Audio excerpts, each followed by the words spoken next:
The Andes is the world's longest continental mountain range, covering 7 countries in Latin America, providing a livelihood to more than 160 million people.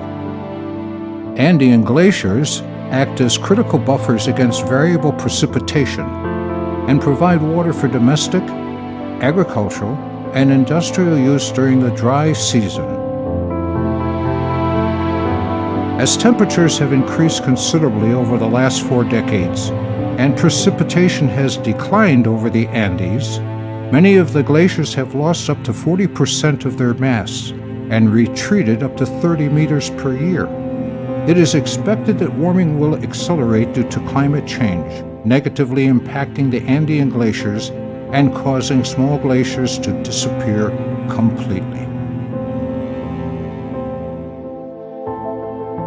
Glacial runoff is crucial to maintain a constant flow of fresh water throughout the year, and a reduction in stream flow will affect the availability and quality of drinking water, water for hydropower production, mining, and irrigation in the following decades.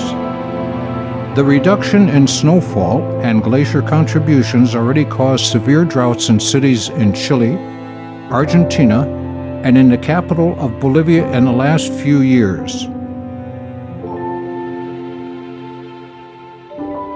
To strengthen the capacities in the Andean countries, the International Hydrological Program of Unesco, with support from the Flemish government, has established an international, multidisciplinary network to enhance resilience to climate change. A project such as this one, on the retreat of Andean glaciers, is a typical example of a project that allows scientists from several different countries to participate in a joint endeavor. The countries in the Andes learn from one another, that there are opportunities of exchange, of experience, that we have workshops such as the ones that have been offered under the umbrella of UNESCO, that participants from different countries can come together, exchange their knowledge, their experience, their understanding, and really move forward in a cooperative way. The project provided a detailed analysis of climate changes affecting the Andean glaciers, raising awareness of the impacts on available water resources, especially for vulnerable highland communities. El proyecto dentro de esta fase ha considerado y ha tomado en cuenta la importancia de los conocimientos de las comunidades andinas. Por eso se ha trabajado mucho en conocer, evaluar, trabajar conjuntamente con las comunidades sobre sus estrategias, sus formas de reaccionar, y eso es lo interesante y positivo, pues no se ha trabajado como una intervención tecnológica, sino un reconocimiento de saberes mutuos.